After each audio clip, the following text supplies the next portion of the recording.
আমরা অনেক সময় দেখি যে আমরা কোনো একটা মানুষকে কোনো একটা ব্যাপারে রাজি করানোর জন্য যত বেশি চেষ্টা করি, অথবা আমরা ওই মানুষের কোনো একটা বিশ্বাসের ভুল তার কাছে ধরিয়ে দিতে আমরা যত বেশি চেষ্টা করি, মানুষটা তত বেশি গো ধরে বসে। দেখা যায় যে মানুষটা তার নিজের মন বা চিন্তা পরিবর্তন না করে সে তার মন বা চিন্তা বা ওই বিশ্বাসের আরো গভীরে যায় এবং আরো গভীরে গিয়ে ওই বিশ্বাসটাকে আরো শক্ত করে আঁকড়ে ধরে। তো এমনটা কেন হয় আসলে? এমনটা হওয়ার একটা কারণ হলো খুব গভীর মনস্তাত্ত্বিক স্তরে। মনে করেন কোনো একটা ব্যাপারে আপনি আমাকে বোঝানোর জন্য একটু বেশি চেষ্টা করতেছেন। তো আমি তখন আপনার যুক্তির দিকে না তাকিয়ে আমার তখন মনে হবে আমার যে চিন্তা করার বা আমার যে একটা বিশ্বাস বেছে নেওয়ার যে অধিকার আছে, আমার তখন মনে হবে যে আপনি আমার ওই অধিকারের প্রতি আপনি হুমকি হয়ে দাঁড়াচ্ছেন। তখন আমি কি করি, তখন আপনি আমাকে যতই যতই যুক্তি দেন, যত ভালোই যুক্তি দেন, তো যেহেতু আমার ওই যে বাছাই করার স্বাধীনতার জন্য আমি আপনাকে হুমকি হিসেবে দেখছি, তখন আমি যেটা করি, তখন আমি ভয়ে আমার বিশ্বাসকে আরো আঁকড়ে ধরি।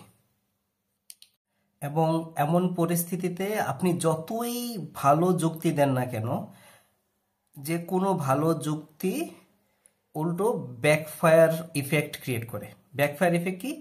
আহ, আপনার যুক্তিটা হলো আমার বিশ্বাসের বিপরীতে। তো নর্মালি ওই যুক্তিটা আমার বিশ্বাসের সংশোধনের জন্য যথেষ্ট, কিন্তু বিশ্বাসের সংশোধনটা হয়ই না। উল্টো আমি যেটা করি, আমার বিশ্বাসকে আমি আরো জোরে আঁকড়ে ধরি, গো ধরে বসি। আবার অনেক সময় যেটা হয়, আপনি আমার যে ভুল বিশ্বাসটাকে সংশোধন করাতে চাচ্ছেন, আমার সে ভুল বিশ্বাসটা আমার আইডেন্টিটির সাথে জড়িত। আমার কয়েকটা আইডেন্টিটি আছে। আমি একজন বাংলাদেশি, আমি একজন মুসলিম। তো দেখা যায় আমার কোনো একটা ভুল বিশ্বাস যদি দেখা যায় এই আইডেন্টিটিগুলোর সাথে মানে জড়িয়ে গেছে, আমি একজন বাংলাদেশি, আমি একজন মুসলিম, এগুলোর সাথে জড়িয়ে গেছে, তখন ওইসব ব্যাপারে দেখা যাবে আপনি সহজে আমার কোনো ভুল বিশ্বাস আপনি সংশোধন করতে পারবেন না। আপনি যখনই ওগুলো নিয়ে কথা বলতে যাবেন, তখনই যেহেতু এগুলো আমার আইডেন্টিটির অংশ, তখনই আমি সাথে সাথে গো ধরে বসি অলওয়েজ।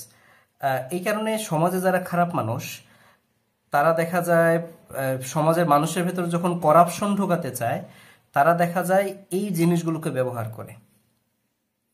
কোন জিনিসগুলো? তারা আপনার আপনার ভেতর করাপশন ঢোকাতে চায় আপনার আইডেন্টিটির অংশ হিসেবে। যেমন আপনি বাংলাদেশি, তো আপনার এই জাতীয়তাবোধের ভেতরে সে করাপশন ঢোকাতে চায়। আপনি মুসলিম, তো আপনার ধর্মীয় চেতনা ব্যবহার করে সে আপনাকে বিপদগামী করতে চায়। আপনার হয়তো ধর্মীয় জ্ঞানের অভাব বা ধর্মীয় যে চেতনা আছে সেটা দিয়ে সে আপনাকে বিপদগামী করে। তো খারাপ মানুষরা এটা কেন করে? কারণ খারাপ মানুষরা যদি এটা তাদের জন্য মানুষকে করাপ্ট করার সবচেয়ে মানে সবচেয়ে স্থায়ী উপায়। কারণ দেখা যায় একটা খারাপ মানুষ যখন সমাজের মানুষের ভেতরে এই আইডেন্টিটির লেভেলে করাপশন ঢুকিয়ে দেয়, তখন দেখা যায় ভালো মানুষরা এসেও সাধারণ মানুষকে আর বোঝাতে পারে না যে তোমার ভেতরে যে একটা ভুল বিশ্বাস ঢুকে গেছে, এটা আসলে তোমার বাংলাদেশি আইডেন্টিটির অংশ না, এটা আসলে তোমার ধর্মীয় আইডেন্টিটির অংশ না। এটা আসলে বোঝানো খুব কঠিন হয়ে যায়। তো এটা নিয়ে আরেকদিন বিস্তারিত কথা বলবো, এবং এগুলো নিয়ে কথা বলা খুবই রিস্কি। আজকে বলবো না, ওকে?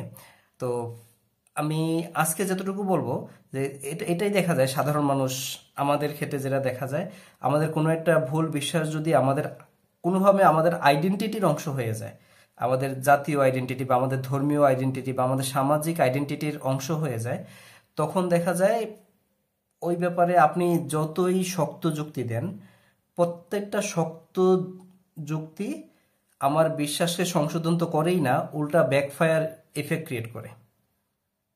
আমি উল্টা ক্ষেপে যাই আপনার প্রতি, অথবা দেখা যায় আমি আমার বিশ্বাসকে আরো অন্ধভাবে আঁকড়ে ধরি সব সময়। আচ্ছা, এবং তো আমি দুটো কারণ বললাম। একটা হলো আপনি যখন আমাকে কোনো ব্যাপারে একটু বোঝানোর জন্য একটু বেশি চেষ্টা করেন, তখন আমি আমি ভয় পেয়ে যাই যে আমার আহ, চিন্তা বা বিশ্বাস বাছাই করার যে স্বাধীনতা, আমার মনে হয় সেই স্বাধীনতার উপরে আপনি চড়ে বসতে যাচ্ছেন। এবং অনেক সময় যেটা হয়, আমার ওই বিশ্বাস, ওই ভুল বিশ্বাস দেখা যায় আমার জাতীয় পরিচয় বা আমার ধর্মীয় পরিচয়ের সাথে এটা কানেক্টেড হয়ে যায়। তো ওই ক্ষেত্রেও দেখা যায় আমি গু ধরে বসে থাকি। এবং আরেকটা যেটা হয়, যেটা খুবই জেনারেল, সেটা হলো আমাদের চিন্তার ভেতরে আমাদের সাহসের অভাব। আমরা সবসময় যেটা করি, আমরা আমাদের ভিন্ন মতের মানুষের সাথে হয়তো কথা বলতেছি, কিন্তু আসলে আমি ওই যে আমার মত পরিবর্তনের ব্যাপারে আমি আসলে ওপেন না, কখনোই ওপেন না, মুক্ত না। আমি কি করি, আমি দেখা যায় আমার অলরেডি আমার একটা বিশ্বাস মাথায় ঢুকে গেছে, এখন আমি শুধু ওইটাকেই ডিফেন্ড করি। কেউ একজন আহ, আমি চারপাশে যত তথ্য দেখি, যে তথ্যগুলো আমার বর্তমানের চিন্তার পক্ষে আসে, আমি সেগুলোকে অ্যাকসেপ্ট করি। কিন্তু যেই তথ্যগুলো আমার চিন্তার বিপরীতে যায়, সেগুলোকে আমি সাথে সাথে উড়িয়ে দেই। তো এটা হলো চিন্তার সাহসের অভাব। এই কারণেও অনেক সময় যেটা ঘটে, আপনি আমার কোনো একটা ভুল বিশ্বাস দূর করার চেষ্টা করতেছেন, কিন্তু আমি গু ধরে বসে আছি, আমি পরিবর্তন করব না, আমি আমার চিন্তা পরিবর্তন করব না, গু ধরে বসে থাকি।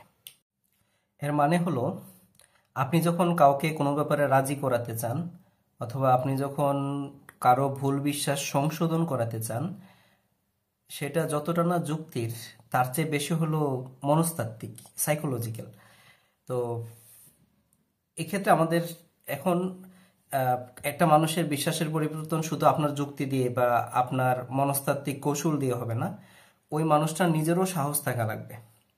আপনি অনেক চেষ্টা করলেন আমার ভুল বিশ্বাস সংশোধন করার জন্য বা আমাকে কোনো ব্যাপারে রাজি করানোর জন্য, কিন্তু আমার দিক থেকে যদি আমি সাহস না করি, তাহলে কিন্তু সেটা সম্ভব না। তো আমার দিক থেকে যদি আমি সাহস না করি, এখানে কিন্তু আপনার কিছু করার নাই। And আপনার দিক থেকে আপনি কি করতে পারেন, সেটা নিয়ে আমি একটু কথা বলবো এখন। মানুষ পরাজিত হতে পছন্দ করে না।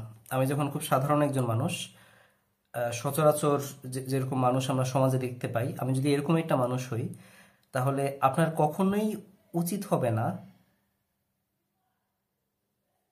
এমন কোনো ভাব ভঙ্গি আপনার ভেতরে থাকা যে আমি আপনার কাছে পরাজিত হচ্ছি। মানে ব্যাপারটা জয় পরাজয়ের এই জিনিসটা যেন তার মাথায় না ঢোকে, বা ব্যাপারটা জয় পরাজয়ের আপনি এভাবে ভাবতেছেন এমন জিনিসটা যেন আমার মাথায় না ঢোকে। এমন জিনিসটা যদি আমার মাথায় ঢোকে, আমি আপনার কথা শুনবোই না, কারণ আমি পরাজিত হতে চাই না। ঠিক আছে, সেকেন্ড হলো আহ সবসময়ই যেটা ভালো, যে আমার বিশ্বাসের সাথে আপনার বিশ্বাসের পার্থক্য আছে। এই পার্থক্যগুলো নিয়ে কথা বলার আগে আপনি যদি আমার বিশ্বাস এবং আপনার বিশ্বাসের সাধারণ জায়গাটা নিয়ে কথা বলেন, যেখানে আমি এবং আপনি একমত, তাহলে কিন্তু আমি আপনার কথা শুনবো। আমি যদি আপনার কাছ থেকে সামান্য একটু ভ্যালিডেশন পাই, তাহলে আমি আপনার কথায় মনোযোগ দিব, এবং আমিও তখন একটু ছাড় দেওয়ার জন্য প্রস্তুত হব।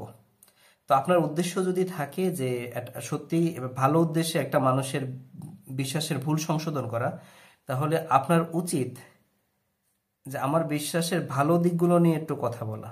তো এই ভ্যালিডেশনটা পেলে দেখা যাবে আমি আপনার যুক্তির দিকে একটু উন্মুক্ত হব। এবং আরেকটা জিনিস হলো, আপনি আমার বিশ্বাসের বিরুদ্ধে যে যুক্তিগুলো দেবেন, এই যুক্তিগুলো আপনি কোন জায়গা থেকে শিখেছেন, জাস্ট ওই জায়গা থেকে যে যা শিখেছেন তাই কেবল আমাকে বলবেন, তাহলে দেখা যাবে আমি সাধারণত মানব না। এটা সাধারণ মানুষের স্বভাব। তো আমি কেন মানবো না? আমার মনে হবে ঠিক আপনি কই থেকে কি নাকি শিখছেন, আইসা আমার খাওয়া দিতে চাইতেছেন। তো এটা আমি মানবো না। তো এক্ষেত্রে আপনার যেটা করণীয় হবে, সেটা হলো আপনি বিস্তারিত গল্পটা বলবেন, যে ওখানে এরকম এরকম ঘটছে, এরকম এরকম ইয়ের থেকে আমরা বুঝতে পারছি জিনিসটা এমন এমন। এভাবে বললে আমি সাধারণ মানুষ, আমি তখন ভাবি না লোকটা বিস্তারিত বলতেছে, তার মানে তার বিশ্বাস ওই ব্যাপারগুলো আমি বুঝবো, বা সে আমার কাছে কোনো রাগ ঢাক করতেছে না। ঠিক আছে, এটা তো এভাবে বললে মানে জাস্ট অন্যান্য জায়গা থেকে ছোট ছোট সিদ্ধান্ত না এনে অন্য অন্য জায়গার একটু ঘটনাগুলো বিস্তারিত যদি বলেন, তাহলে দেখা যায় আমি সাধারণ মানুষ হিসেবে আমার মনে হবে যে আপনি আমাকে একটু মর্যাদা দিয়ে কথা বলতেছেন, আপনি শুধু আমাকে গিলানোর চেষ্টা করতেছেন না, ঠিক আছে? এটা আপনি আপনার চিন্তার সাথে আমাকে সম্পৃক্ত, মানে আপনার চিন্তার জগতে আমাকে একটু অ্যাক্সেস দিচ্ছেন, একটু সুযোগ দিচ্ছেন। তো এরকম হলে দেখা যায় আমি সাধারণ মানুষ হিসেবে আপনার কথা আর একটু বেশি শুনবো। এবং একজন শিক্ষক হিসেবে আমি যেটা দেখেছি, কাউকে শেখানোর সবচেয়ে আহ, ভালো উপায় বা কারো ভুল সংশোধনের সবচেয়ে ভালো উপায় হলো তাকে প্রশ্ন করা। তো যখন আপনি তাকে প্রশ্ন করবেন, সে উত্তর কিন্তু তখন বাইরে খুঁজবে না, সে দেখা যায় উত্তর নিজের ভেতরে খুঁজবে। তো উত্তর ভেতরে খুঁজতে সে যখন নিজের বিশ্বাসকে বা নিজের বর্তমান জ্ঞানকে সে সমালোচনা করবে, সে নিজেই সমালোচনা করবে, আত্মসমালোচনা। তো তখনই দেখা যায় সে নিজের ভুলগুলো নিজ থেকে সংশোধন করবে। এটা বেস্ট উপায়। আপনি শুধু তার দিকে যুক্তি ছুড়ে দিবেন, আপনি ধরেন আপনি আমার দিকে শুধু একটা পর একটা যুক্তি ছুড়ে দিচ্ছেন যে এইভাবে তুমি ভুল, এইভাবে তুমি ভুল। তো আমার সাধারণ যে অভিজ্ঞতা, আমি দেখেছি আসলে এইভাবে সাধারণ মানুষ আসলে ওই গু, একই কথা, গু ধরেই বসে থাকে। সে আপনার কোনো যুক্তি সে আপনার শুনবে না। তো যুক্তি ছোড়ার চেয়ে যেটা ভালো হয়, আপনি খুব বেছে বেছে তাকে প্রশ্ন করেন, সে নিজেই যেন তার নিজের বিশ্বাসকে প্রশ্ন করে আপনার প্রশ্নের বিপরীতে। এটা এটা সবচেয়ে ভালো হয়। তো ওই যে, কিন্তু যেটা বললাম, দেখা যায় আপনি এখন মানুষকে প্রশ্ন করতে গেলেন, মানুষও দেখা যায় এখন খুব ইগোইস্টিক। আপনি মানুষকে প্রশ্ন করলেন, তো মানুষ এমন একটা ভাব ধরবে মানে সে আমাকে জেরা করার কে, এরকম। তো এই জায়গায় কিন্তু আপনার কিছু করার নাই। সে যদি ভাবে আপনি তাকে জেরা করতেছেন, আপনি এমন কে, তাহলে এটা তার ব্যাপার। কিন্তু আপনার দিক থেকে কিন্তু এটাই সবচেয়ে ভালো উপায়, যে তাকে একটু একটু করে প্রশ্নের, আপনি সৎভাবে তাকে একটু একটু করে প্রশ্নের মুখোমুখি করবেন। এমনভাবে তার প্রতি প্রশ্নগুলো দিবেন যে প্রশ্নগুলো দিয়ে সে নিজের বর্তমান বিশ্বাসকে নিজেই প্রশ্নবিদ্ধ করবে, তার নিজের বিশ্বাসগুলোকে সে নিজেই একটু যাচাই করবে। সবচেয়ে বেস্ট এটা। তো এই ছিল আজকের কথা। খুব শীঘ্রই দেখা হবে পরের ভিডিওতে। আল্লাহ হাফিজ।